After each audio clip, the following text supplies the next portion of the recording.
échanger autour de la parole de Dieu. Amen. Dieu, il est merveilleux. Amen. Je suis très content d'être à nouveau parmi vous. Je vois que les gens ils priorisent de suivre en ligne que d'être en présentiel. Je me suis posé la question, si Jésus était ici, est-ce que les gens auraient choisi de le suivre en ligne ou sur le plateforme, ou ils auraient choisi de venir rencontrer Jésus? C'est la question que je me pose. Mais je crois que les humains, les enfants des dieux, auraient choisi de venir rencontrer Jésus que de le suivre en ligne. Sauf que les gens, ils se disent, Jésus, il n'est pas là. Sauf que Jésus, il est là. Amen. Amen. Jésus, il est là. Jésus, il est parmi nous. Amen. Jésus, en partant, il a dit, je ne vous laisse pas seul, je vous enverrai. Et il l'a envoyé. Et Jésus, en partant, il nous a laissé sa parole, ses commandements, comme mode de conduite. Alors moi, je ne sais pas,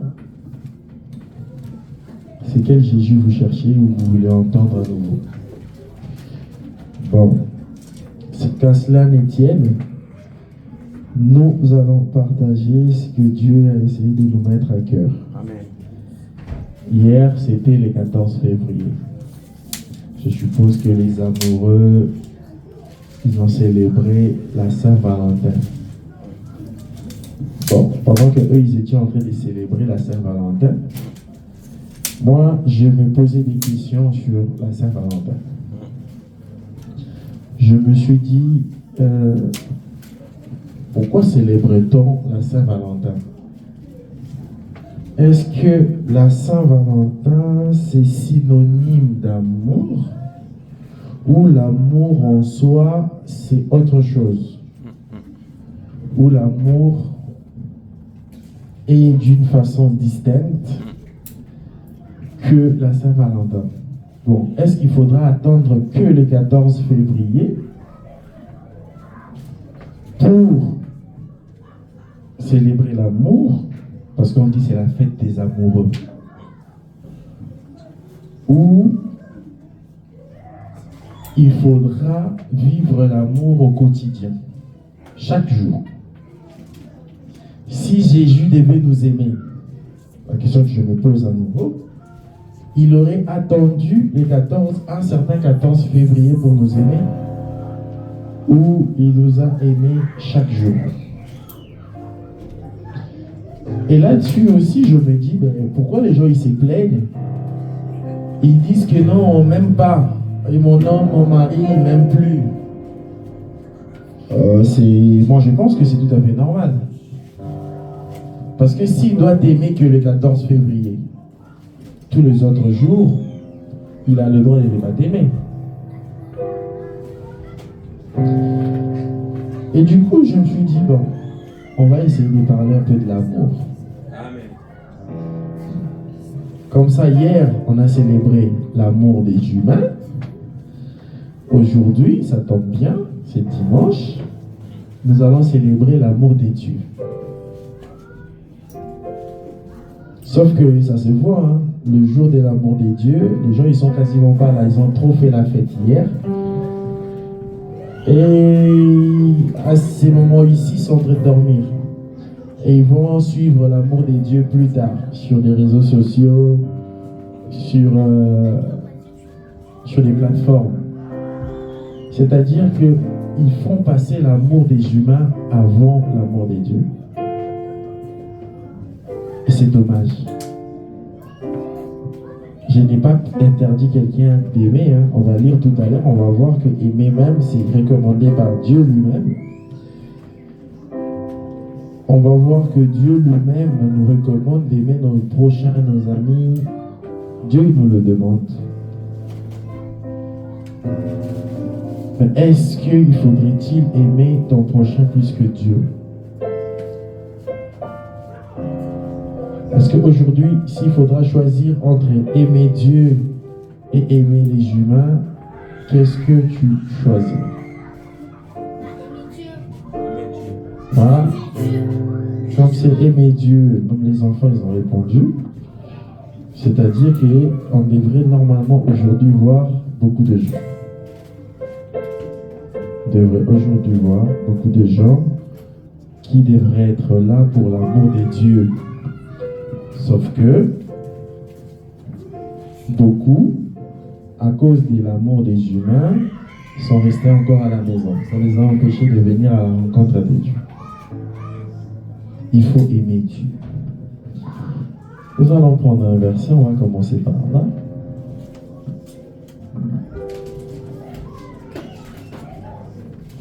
Nous allons prendre le livre des Colossiens, chapitre 3, le verset 14.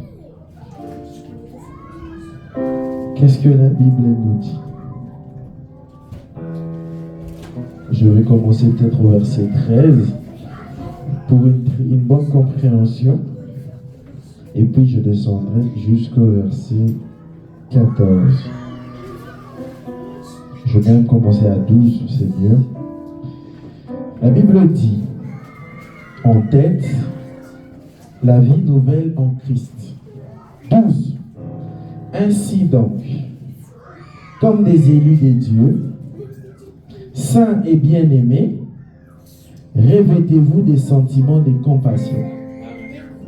Revêtez-vous des sentiments de compassion.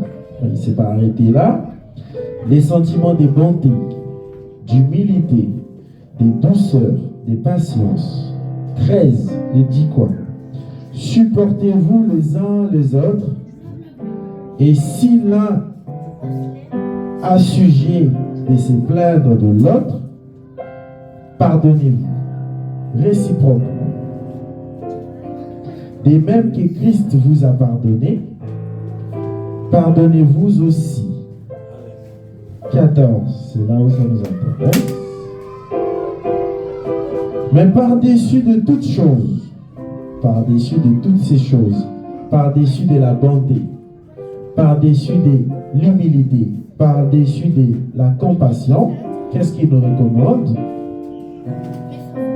Il dit, revêtez-vous de l'amour, qui est le lien de la perfection. Il dit, par-dessus de toutes ces choses, revêtez-vous de l'amour. C'est ce que je disais tout à l'heure. C'est Dieu lui-même a déjà recommandé ça. Et il a mis l'amour au-dessus. Il dit, revêtez-vous de la compassion. Vous qui êtes des élus, les enfants de Dieu, vous que Dieu a choisis, le saint, les bien-aimés. Peu importe les attributs que vous voulez qu'on mette devant, mais il s'agit bien de vous. Comme il s'agit bien de vous, il dit, revêtez-vous des sentiments. C'est-à-dire que même l'amour, c'est un sentiment. Mais parmi tous les sentiments que vous devrez vous revêtir, par-dessus de tout ça, revêtez-vous de l'amour. C'est que d'une certaine manière, l'amour est important. L'amour a sa raison d'être. L'amour a son utilité. Et dans l'amour, bien au-dessus, il a dit, pardonnez-vous, machin, toutes ces choses-là. C'est ce que la Bible dit.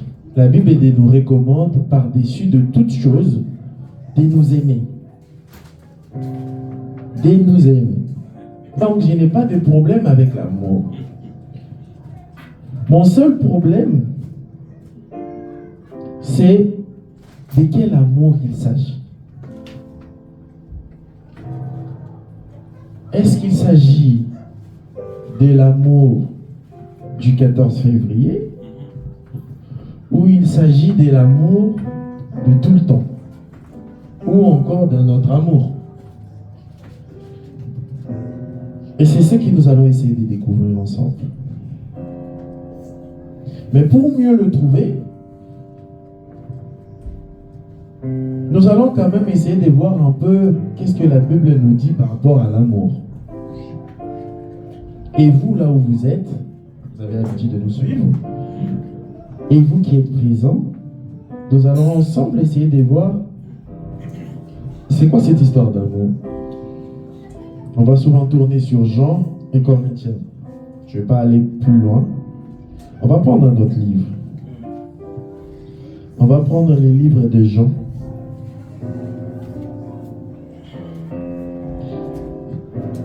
Chapitre 15, le verset 13.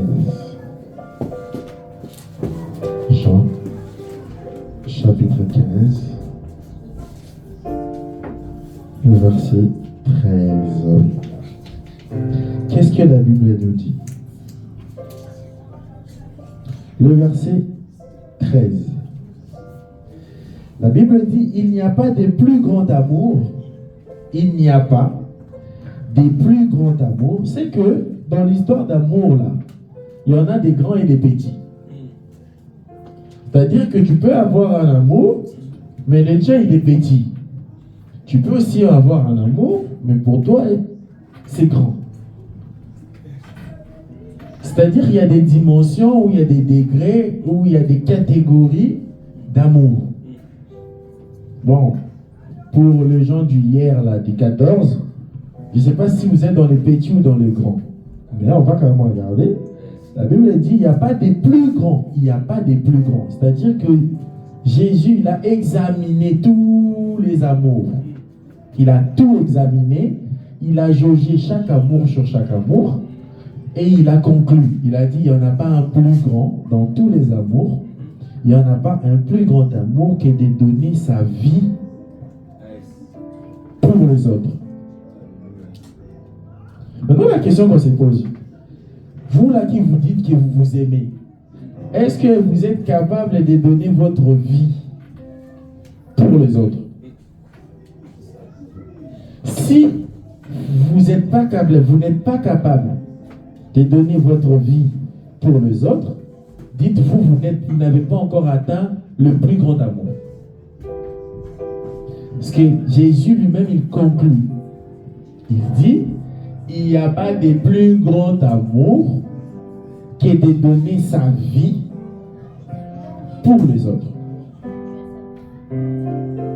C'est-à-dire que quand toi tu t'examines où tu es, toi qui étais hier au Saint-Valentin, il faudra que tu te poses cette question. Est-ce que je suis prête ou prêt à donner ma vie pour la personne que j'estime aimer? Si tu n'as pas encore atteint ce niveau-là, tu ne peux pas dire à l'autre que tu l'aimes beaucoup. Parce que le beaucoup estime le plus grand. Et le plus grand, c'est d'être en mesure de donner sa vie pour l'autre. Ça, c'est pas moi. Ça, c'est Jean. Et Jean, c'est dans la Bible. Et la Bible, c'est la parole de Dieu. C'est-à-dire Dieu lui-même, dans sa parole, il dit, si tu veux estimer, aimer, dans le plus grand, le summum, il faudrait être en mesure de donner sa vie pour l'autre. Maintenant où tu es, pose la question à ton amoureux ou à ton amoureuse, ou vous qui êtes là, est-ce que tu es capable de donner ta vie pour moi? C'est comme les soldats qui donnent leur vie pour leur patrie. C'est ça le plus grand amour. Il dit, j'ai prête serment de donner ma vie pour ma patrie. Est-ce que vous êtes prêt à donner votre vie pour l'autre? C'est-à-dire, le fait de se revêtir de l'amour, qui est un sentiment recommandé par Dieu, au-dessus de tous les sentiments, mais il ne s'est pas arrêté par se revêtir de l'amour. Il a dit non. Si tu te revêts de l'amour, c'est-à-dire tu as en toi le sentiment le plus grand qui est l'amour, mais ne t'arrête pas là. Dans cet amour, il y a des degrés. Toi, cherche le plus grand. Et dans les plus grands, pour savoir que tu es arrivé, c'est quand tu es en mesure de donner ta vie pour l'autre. Là, tu pourras dire, j'ai atteint le plus grand amour. Mais l'amour en soi-même, c'est quoi? On va prendre 1 Corinthiens. On va naviguer entre Corinthiens et Jean. 1 Corinthiens, chapitre 16, de verset 14. 1 Corinthiens, chapitre 16.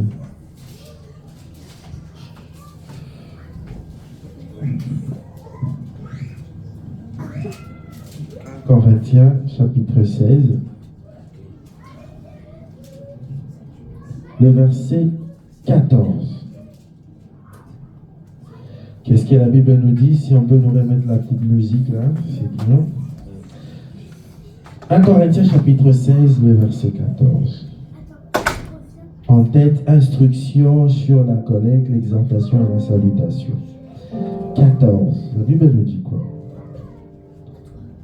Que tout ce que vous faites s'efface par amour.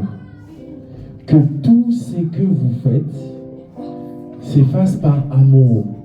C'est-à-dire, ok, tu aimes. Je te prévois de te dire, je me suis rêvé de l'amour. Ok, c'est bien. Maintenant, il faudra atteindre le plus grand amour. Sauf que le plus grand amour, c'est le fait de donner sa vie pour l'autre. Ok? Mais plus loin, il dit que tout ce que vous faites, faites-le par amour. Or, l'amour, c'est de donner sa vie pour l'autre. C'est-à-dire que tout ce que tu es en train de faire, fais-le comme si tu donnais ta vie pour l'autre. Tout ce que tu es en train de faire, dans les choses de Dieu. Parce que là, on parle de l'amour de Dieu, pas l'amour des humains. Les humains, leur amour, c'était hier. Aujourd'hui, on parle de l'amour de Dieu. Pour définir tout ça, pour bien illustrer tout ça et bien saisir tout ça, on va se comprendre.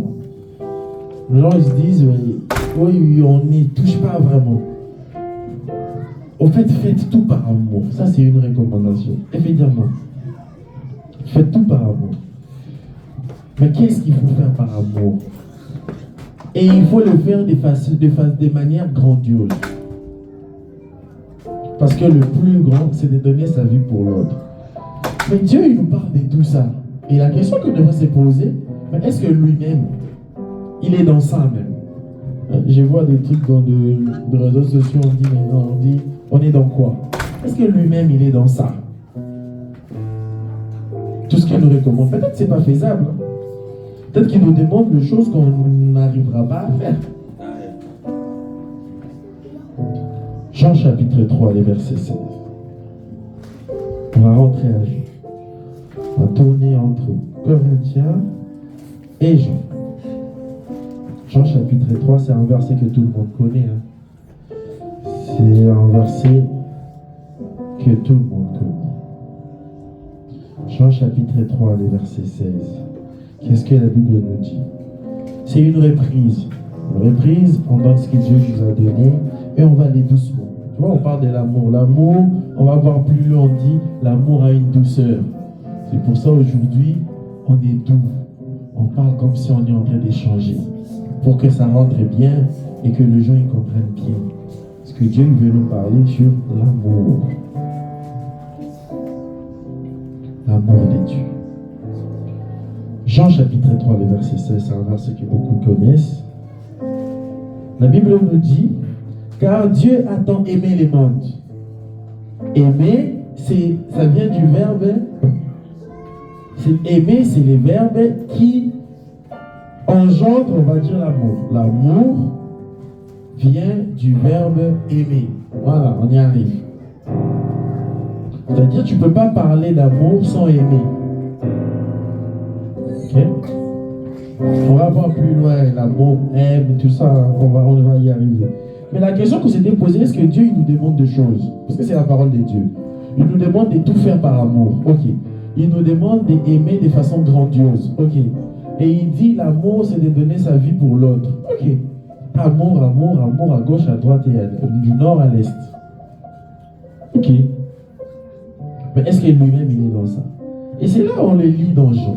Et on dit, car Dieu a tant aimé les mondes. C'est-à-dire, lui-même, le premier, il a commencé par aimer. Mais qu'est-ce qu'il a fait, lui, dans son amour? On dit, car il a aimé les mondes, il a donné son Fils unique, afin que quiconque croit dans lui ne périsse point, mais qu'il ait la vie éternelle. Il a donné son Fils unique. C'est-à-dire que si on veut parler de l'amour, on doit suivre un modèle. Et le modèle, c'est Jésus. Le modèle, c'est Dieu. C'est débat là, on a clos ça entre Jésus et Dieu. C'est-à-dire, même si j'ai dit Jésus, j'ai dit Dieu, c'est la même chose. C'est-à-dire qu'il a donné son Fils unique.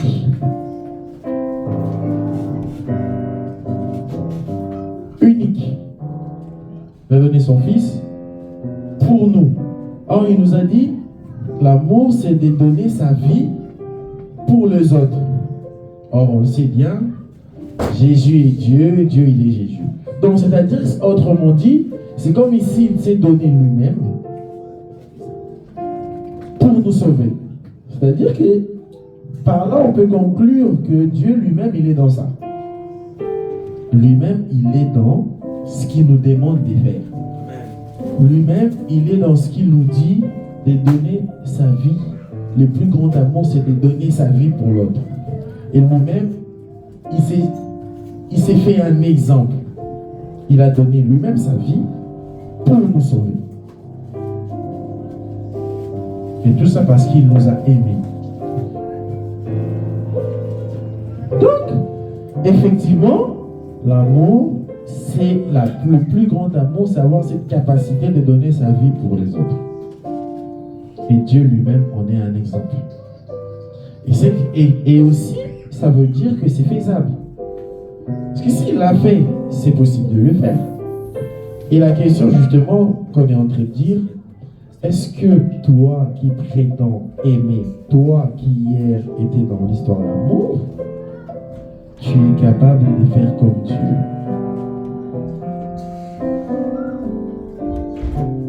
Est-ce que tu aimes vraiment de façon grandiose? On dit grandeur nature.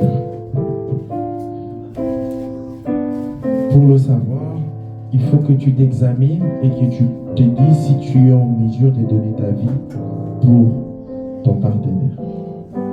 Aujourd'hui, on le voit. Hein? Dès qu'il y a une embrouille à la maison, des cambrioleurs qui arrivent, chacun il cherche à sauver sa vie. C'est débandade, chacun il court dans son sens. L'autre il oublie même qu'il avait une partenaire ou un partenaire. Chacun il prend sa tangente. Aujourd'hui, les gens qui s'estiment et s'aimer, il y a trop des intérêts, il y a trop des individualismes. C'est des petites choses qui séparent. C'est l'histoire de la CAF à gauche, c'est l'histoire de l'argent des enfants à droite, c'est l'histoire de parcelles à gauche, c'est que des biens matériels. C'est que des biens matériels. Et quelqu'un qui aime les matériels plus que toi, tu penses qu'il va donner sa vie pour toi? Quelqu'un qui aime la CAF plus que toi, tu penses qu'il va donner sa vie pour toi? Quelqu'un qui aime les biens matériels, la maison, les biens de ces mondes, les choses passagères, plus que toi, les voitures, les machins. La première des choses qu'on constate aujourd'hui quand il y a divorce ou il y a séparation, les gens ils courent vers les biens matériels. La séparation, les partages, les machins. Et même les gens ils se disputent les enfants pour des intérêts. Ils préfèrent garder les enfants parce qu'ils savent que s'ils gardent les enfants, l'argent des enfants passera par lui. C'est-à-dire en vrai, ce n'est même pas les enfants qu'il veut, c'est l'intérêt qu'il y a derrière les enfants qu'il cherche. Et tu penses qu'une telle personne pourra donner sa vie pour toi?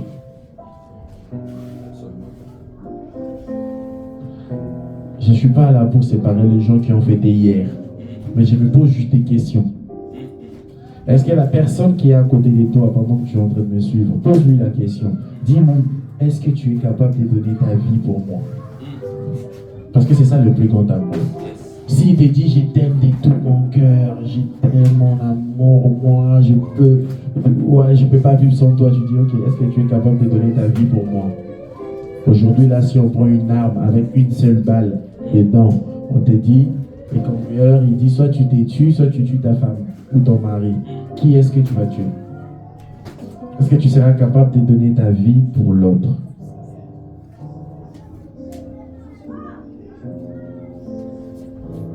C'est-à-dire, c'est pas facile. C'est-à-dire que des fois, il faudra qu'on s'interroge sur ce que les gens ils disent sur nous. Et moi, j'ai fait que m'interroger. Et j'ai essayé de regarder ça dans la Bible parce que je suis parmi les gens qui n'ont pas fêté hier. Moi, j'étais resté chez moi, en train de regarder la télé et en train d'attendre que les amoureux reviennent.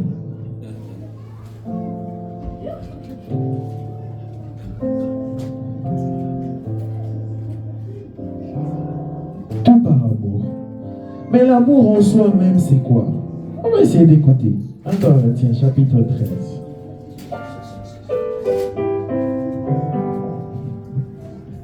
1 Corinthiens, chapitre 13. On va rentrer dans Corinthiens 13. 4 à 5. En tête, l'amour. Donc la définition même de l'amour, là qu'on cherche. Parce qu'il faut aimer de façon grandeur nature, il faut aimer jusqu'à donner sa vie pour l'autre, il faut aimer, je ne sais pas moi comment, car Dieu lui-même, il nous a aimés, il a envoyé son Fils. Mais l'amour même là, c'est quoi? La définition. Parce que c'est pour ça que je dis, là, on est en train de parler de l'amour de Dieu. Si vous regardez dans les dictionnaires, ça c'est l'amour des humains. Dans les dictionnaires, on va vous donner la définition qu'on va vous donner. On va essayer de voir. Hein. On va essayer de voir dans le dictionnaire. Qu'est-ce que ça nous dit? Dans les dictionnaires, on nous dit l'amour, c'est un sentiment vif qui pousse à aimer, à vouloir du bien, à aider en s'identifiant plus ou moins. Ça, c'est les humains. C'est-à-dire, il nous dit c'est un sentiment qui pousse à aimer. Ok, mais est-ce que Dieu il définit de la même façon? Maintenant, on va voir la définition de l'amour selon Dieu. Parce que selon Dieu, c'est dans la Bible. Selon les humains, c'est dans les dictionnaires. Donc, on ne peut pas prendre les pensées des humains et de dire que c'est les pensées de Dieu. Parce que lui-même, il a déjà interdit ça. Dans Ésaïe 55, 8. Il dit, vos pensées ne sont pas mes pensées. Et vos voix ne sont pas mes voix. Il a déjà séparé. C'est-à-dire que ne pensez pas vos trucs et vous dites que c'est moi qui pense comme ça. Non, non, non. Moi, j'ai ma façon à moi de penser et j'ai ma façon à moi de voir les choses. Et j'ai mon schéma à moi. Ça, c'est Dieu. Donc là, pour trouver la pensée de Dieu, il faut la chercher dans la Bible. Et dans la Bible, l'entête, c'est l'amour. Je ne veux pas tout lire. Mais je vais prendre à partir du verset 4. Je vous recommande de lire à la maison. 4. La Bible nous dit l'amour est patient. Il est plein de bonté. L'amour n'est pas envieux. L'amour ne se vante point.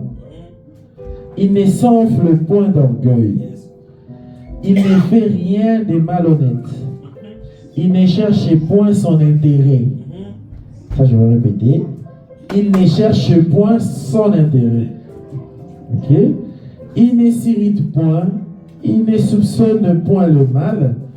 Il ne se réjouit point de l'injustice. Mais il se réjouit de la vérité.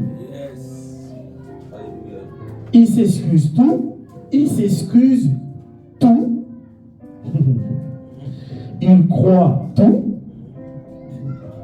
Il espère tout. Il supporte tout. L'amour ne périt jamais. Ça c'est en 8. Et je m'arrête la partie A. Parce qu'il y a la partie B. C'est-à-dire que si tu te regardes dans ça et que tu n'es pas dedans, tu ne peux pas dire que tu aimes quelqu'un. Selon Dieu. Tu ne peux pas dire que moi tu aimes quelqu'un, ton prochain, ton partenaire ou qui tu veux, si tu ne te retrouves pas dans ça. Si tu ne te retrouves pas dans ça. L'amour est patient. Est-ce que tu es patient? Je vais raconter un fait. Tu connais un couple. Le monsieur, les deux, ils étaient en Afrique. Le monsieur, c'était un pauvre étudiant. Un pauvre étudiant, comme on avait l'habitude d'appeler. Parce que les étudiants en Afrique, c'est des pauvres. Ils n'ont pas d'argent, ils n'ont pas de ressources, ils n'ont rien. Ils dépendent des parents ou des tuteurs. Sauf qu'il avait sa copine. Par accident, par mégarde, la copine est tombée enceinte. Et la copine a dit à son gars, tu vas me donner quoi? Tu vas rien me donner, tu es étudiant, et moi je ne peux pas attendre. Dès que j'ai fait l'enfant, et après moi et toi c'est fini. L'homme il ne pouvait rien dire, il n'avait rien non plus. Ils ont attendu 9 mois, l'enfant est sorti. Et la fille a laissé l'enfant dans sa belle famille. Et elle est partie faire sa vie. Plus tard, l'homme il a fini ses études, l'homme il a cherché du boulot, l'homme il s'est repositionné, l'homme il est devenu ce qu'il est devenu. Je vous parle des détails. Et la femme où elle était partie, elle avait d'autres gosses. Mais sauf que là où elle est partie, ça ne marchait pas. Tout était en déclin. On dit le malheur ne vient jamais seul, c'est-à-dire tout va pour le mal. Pour elle, elle s'est dit je vais faire un comeback, je vais faire un retour. Je vais retourner parce que j'ai entendu que là où j'avais laissé, les choses se sont améliorées. Et au jour d'aujourd'hui, elle se bat pour revenir à la case de départ. Et l'homme lui a dit tu n'étais pas patiente. C'est vrai que j'étais étudiant, c'est vrai que j'avais rien. Mais ça ne veut pas dire que ma vie allait rester comme ça. C'était juste une étape. C'était juste un tremplin. C'était juste un processus normal que tout le monde doit suivre. C'est-à-dire tu es né, tu grandis, tu étudies, tu cherches du boulot et puis voilà. Mais elle était impatiente. Et aujourd'hui, c'est quelqu'un d'autre qui bénéficie des avantages de cet homme-là. Alors que celle qui était avec lui, alors qu'il était étudiant, il n'avait rien, n'en bénéficie pas parce qu'elle n'était pas patiente. C'est juste un exemple. Mais est-ce que tu es patient? Comment tu sauras si tu es patient? La patience, ce n'est pas quand tout va bien. Non. Quand tout va bien, tu ne peux pas dire que je suis patient. Quand ton homme il t'a dit ou ta femme t'a dit oui, je vais faire ça pour toi, tu sais qu'il va le faire et tu dis je suis patient. Non. Ça, c'est trop facile. C'est quand tu sais qu'il ne peut pas le faire, mais il te promet qu'il va le faire. Et à ce moment-là, toi, tu dois mesurer ta patience. Tu es en train de patienter sur quelque chose que tu n'espères même pas. Quelque chose que tu ne sais même pas si ça va se réaliser. Mais lui, il te dit, je veux le faire. Et toi, tu es en train de patienter. Mais dans ta tête, tu sais que ce qu'il m'a dit, là, il m'a promis de faire. Est-ce qu'il sera en mesure de le faire? Mais j'ai patience que vous. La patience, ça marche avec la foi. Le fait de croire. Si aujourd'hui on est patient, parce qu'on a cru à ce que Jésus nous a dit. Il a dit, je pars, je reviendrai. Aujourd'hui, si on est patient d'attendre son retour, même s'il est déjà revenu, ça on en parlera un autre jour, parce que vous continuez à attendre, mais moi il est déjà revenu. Il y a longtemps, il est déjà revenu. Mais si vous continuez à attendre jusqu'à aujourd'hui, c'est parce que vous avez cru déjà à ce qu'il vous a dit. Et ça, c'est ce qui nourrit votre patience.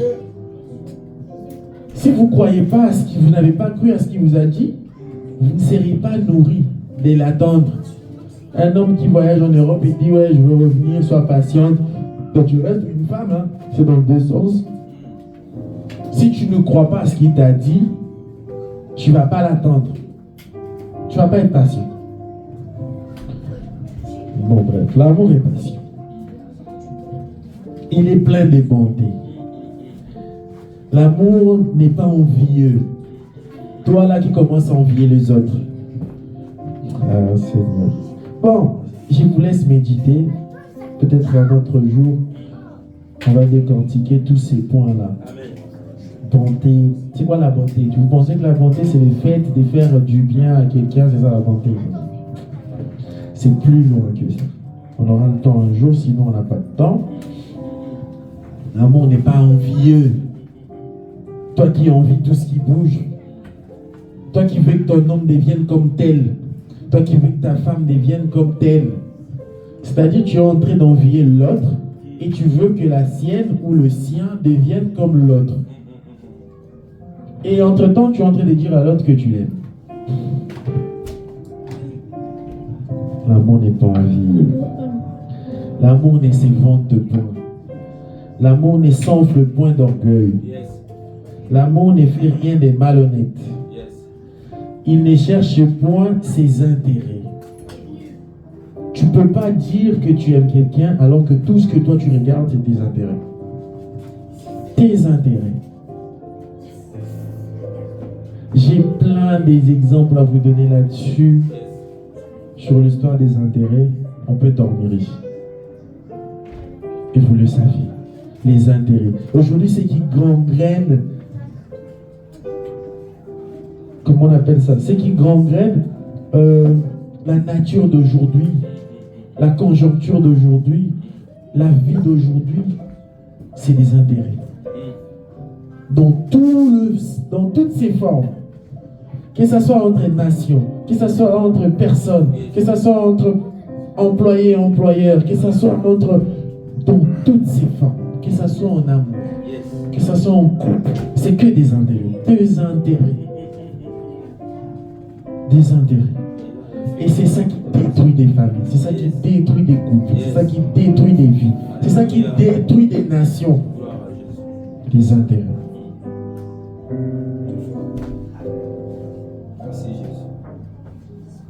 Aujourd'hui, quand on regarde plusieurs couples, on est plongé dans ça, dans l'histoire des intérêts.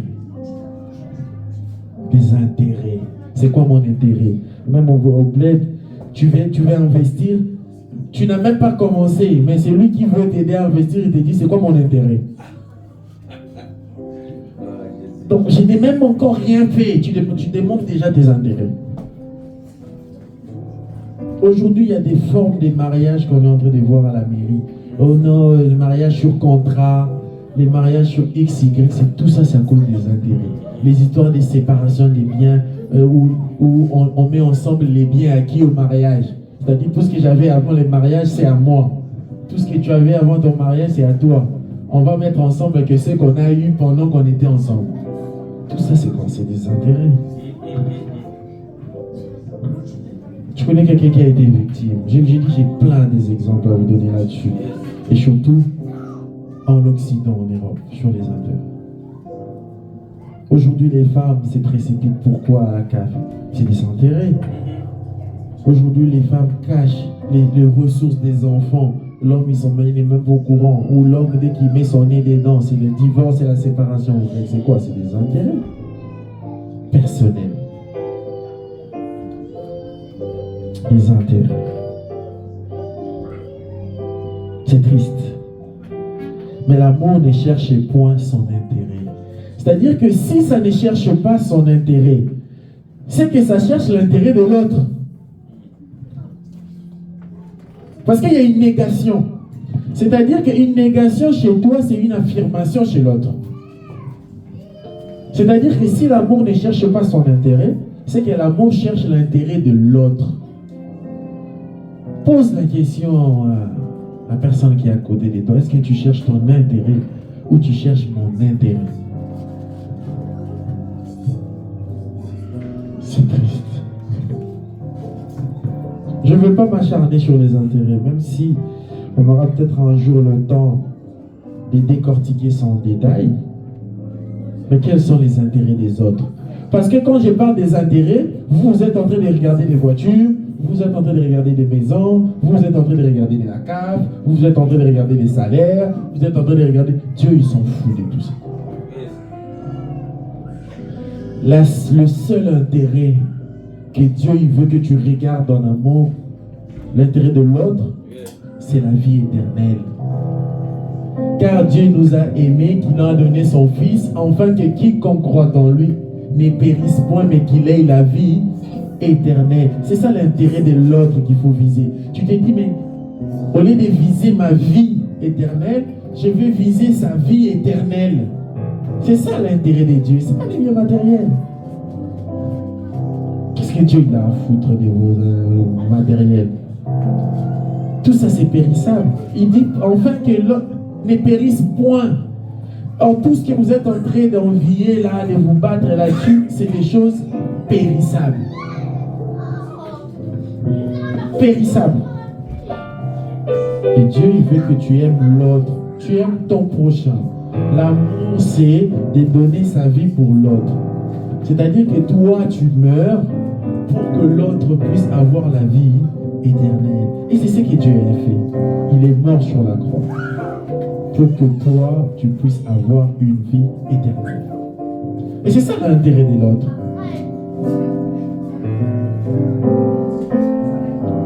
C'est-à-dire, bats-toi pour que ton homme, bats-toi pour que ta femme, bats-toi pour que ton proche, bats-toi pour que ton ami puisse avoir la vie éternelle. Et ce n'est que comme ça que tu pourras dire que tu l'aimes. C'est ça l'amour de Dieu. L'amour de Dieu, ce n'est pas ramener des fleurs. Yes. L'amour de Dieu, c'est de dire à l'autre que tu es dans le péché et tu iras en enfer. C'est ça l'amour de Dieu. Enfin qu'il sort de ses péchés et qu'il hérite la vie éternelle.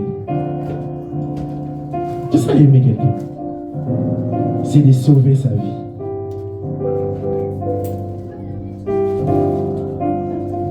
C'est pour ça qu'on dit crois au Seigneur Jésus et tu seras sauvé toi et ta famille. En fait, ton devoir à toi, c'est de faire sauver les autres. Quitte à mourir pour que les autres soient sauvés, oui. C'est ça l'amour. De donner sa vie pour les autres. Et c'est ça le plus grand amour.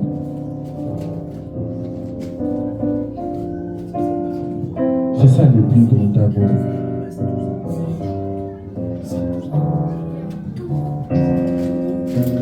L'amour. Maintenant, là où tu es, tu te poses la question, est-ce que tu aimes vraiment? Est-ce que tu aimes vraiment? Et la définition de l'amour, nous avions vu ça ensemble. Vous pouvez continuer si vous voulez. Et l'amour se réjouit pas de l'injustice.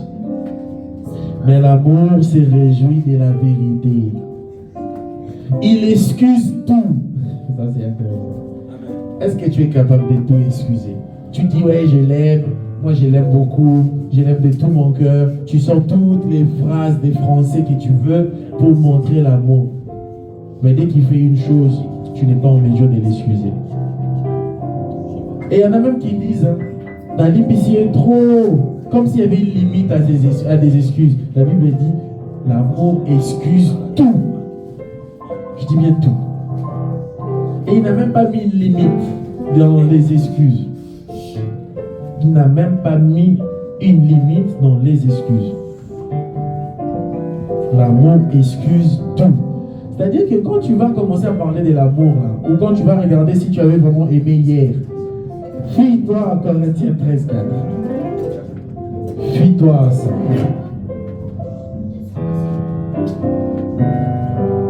Fuis-toi à ça. Est-ce que tu aimes vraiment? Est-ce que tu excuses tout? Ou si toi on te dit excuse-moi pour ça, tu dis oui. Est-ce que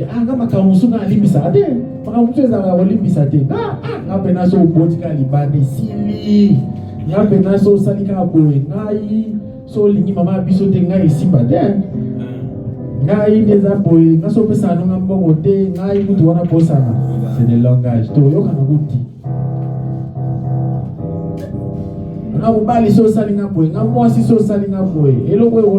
Tu n'excuses rien du tout. Tu excuses que ce qui t'arrange. Selon moi, le roi n'est pas arrangé dans mon yo. Ou bien ça ne va pas excuser. Mais le mal le plus profond, tu dis ça, je ne peux pas excuser. Alors que l'amour excuse tout. Bah, bien tout, bah, on les tout. Alors, tu ne peux pas aujourd'hui te prétendre aimer si tu n'es pas dans des cases comme ça. Là. Si dans ton amour, on ne retrouve pas des cases comme ça. L'amour croit en tout. Tu crois. Il espère tout et il supporte tout. Est-ce que tu supportes? Est-ce que tu supportes aujourd'hui? Maintenant, posez-vous des bonnes questions au lieu d'aller ramener des fleurs comme hier et de faire des statues, des machins. Posez-vous des vraies questions. C'est-à-dire qu'aujourd'hui, c'est la fête des amoureux, soi-disant, le vendredi hier, le 14. Donc, ok, si tu es vraiment un amoureux ou une amoureuse, est-ce que tu es dans les critères là? Est-ce que tu es dedans? Est-ce que tu es capable de tout excuser? Est-ce que tu es capable de tout supporter? Est-ce que tu es capable de tout croire, de tout espérer? Est-ce que tu n'es pas envieux? Est-ce que tu es rempli de bonté et de patience? Est-ce que tu es honnête? Est-ce que tu ne cherches pas tes intérêts? Et c'est des questions où vous devez vous asseoir entre amoureux, là, même dans un resto en train de manger, là, et de vous poser des questions, là, et attendre des réponses. Au lieu de prendre votre téléphone, faire des statuts et publier, alors que tu n'es même pas dans un seul critère d'amour. L'amour de Dieu. Dieu, il est bizarre. Il vous laisse fêter hier et aujourd'hui, il vient taper là-dessus. Est-ce que tu aimes? Est-ce que tu es capable de donner ta vie pour l'autre? Est-ce que tu es capable de donner la vie éternelle à l'autre? Est-ce que tu en es capable? Soit disant, moi j'aime.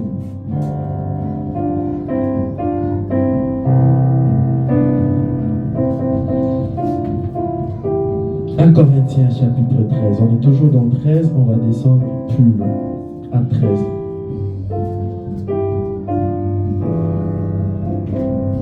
On était toujours à 13, on s'est arrêté à 5. Devant, je vous avais dit de continuer, mais je vous laisse tout ça. Moi, je descends juste à 13 pour vous, et c'est le dernier d'ailleurs. Verset du chapitre 13. La Bible nous dit, l'entête c'est toujours l'amour. Maintenant donc, ces trois choses se demeurent: la foi, l'espérance, l'amour. Mais la plus grande de ces choses, c'est l'amour. La plus grande de toutes ces choses, c'est l'amour. Mais quel amour? L'amour où tu peux donner ta vie pour l'autre. C'est ça l'amour que Dieu cherche. C'est l'amour qui supporte tout. C'est l'amour qui pardonne tout. C'est l'amour qui excuse tout. C'est l'amour qui espère tout, qui se réjouit de tout, qui croit en tout et qui n'est point envieux. Cet amour qui est rempli de bonté et de patience. L'amour qui n'est pas malhonnête. Et c'est un amour qui ne cherche pas ses intérêts. L'amour qui ne soupçonne pas de choses. On a soupçonné, on a clarté, on a soupçonné fort. Mais là, on a voyage, on a ciment, ça, c'est pas de l'amour.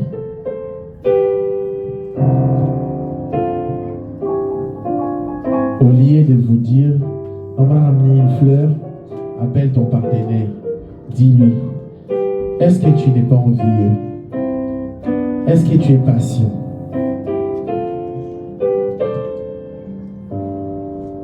Est-ce que tu es honnête? Est-ce que tu ne soupçonnes pas? est-ce que tu es juste envers moi? Est-ce que tu peux tout m'excuser? C'est ça les bonnes questions à poser sur l'amour. Pas toutes ces futilités qui apportent absolument rien et qui vous met dans l'orgueil. On va lire un dernier verset. Peut-être deux derniers versets. On va finir. On va prendre Jean 1 Jean chapitre 2, le verset 5. 1 Jean chapitre 2.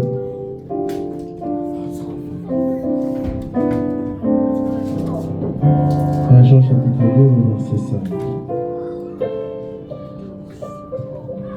Qu'est-ce que la Bible nous dit? En tête, l'amour fraternel, on est toujours dans l'amour, et le détachement du monde. 5.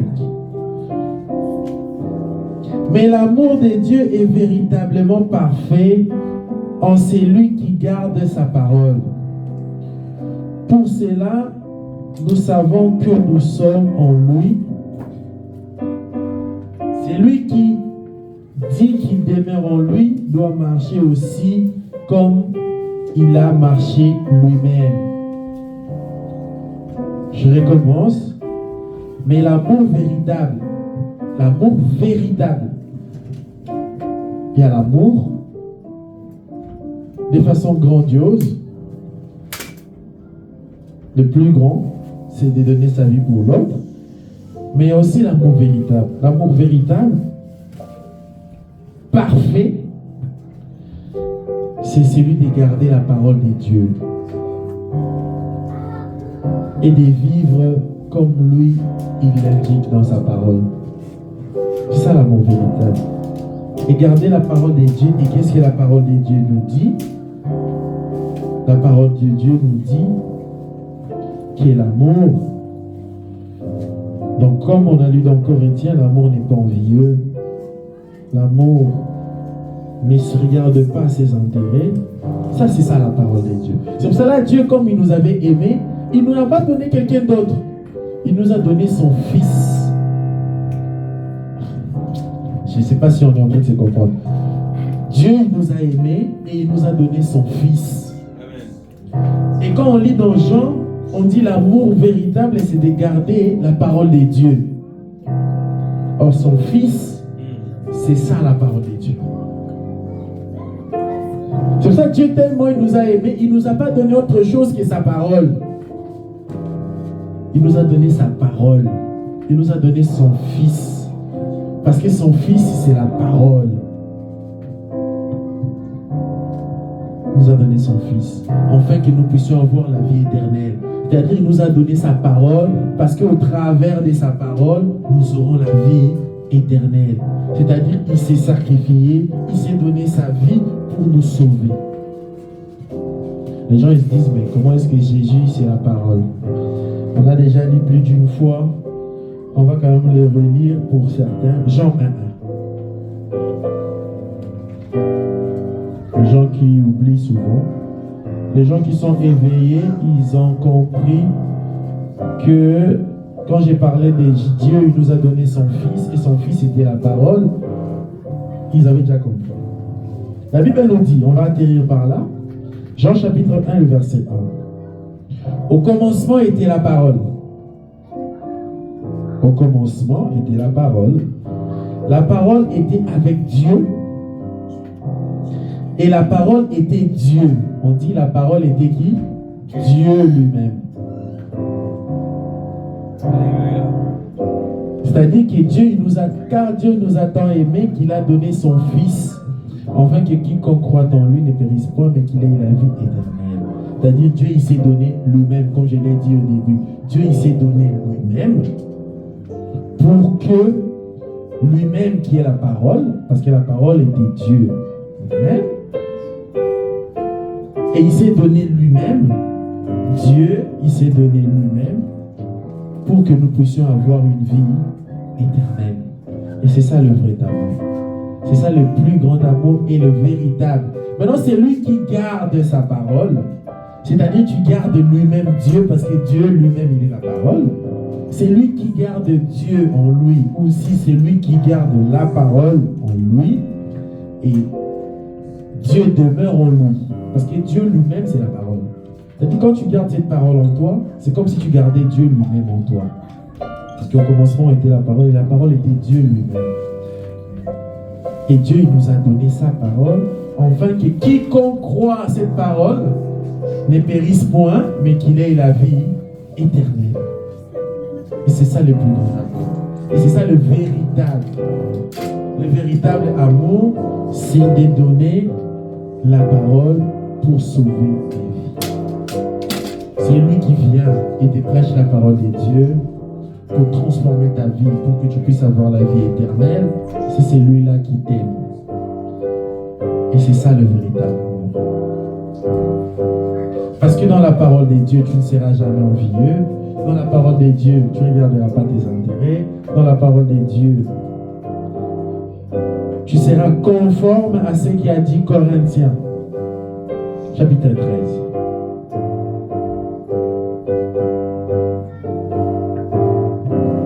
Nous allons prier. Est-ce que tu as le véritable amour? Est-ce que d'après tout ce qu'on a dit aujourd'hui, tu peux te catégoriser pour dire que tu aimes véritablement? Est-ce que c'est que tu as fait hier, tu peux les catégoriser aujourd'hui comme l'amour de Dieu? Parce que c'est cet amour qui compte. C'est l'amour de Dieu qui compte plus que l'amour des humains.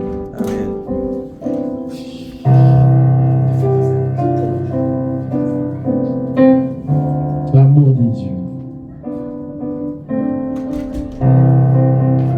L'amour de Dieu.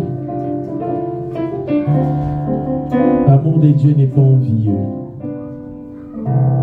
L'amour de Dieu ne regarde pas ses intérêts. L'amour de Dieu ne s'enfle pas d'orgueil. L'amour de Dieu est patient. L'amour de Dieu pardonne tout. L'amour de Dieu supporte tout. Amen. L'amour de Dieu excuse tout. L'amour de Dieu est conforme à sa parole. Pas des fleurs qu'on a reçues hier. Hier, c'était l'amour des humains. Amen. Et entre l'amour des humains et l'amour de Dieu, c'est l'amour de Dieu qui prie. Désirer l'amour de Dieu. Nous allons prier. Nous allons fermer les yeux. Nous allons dire, Seigneur, je désire aimer comme toi tu l'as indiqué dans ta parole.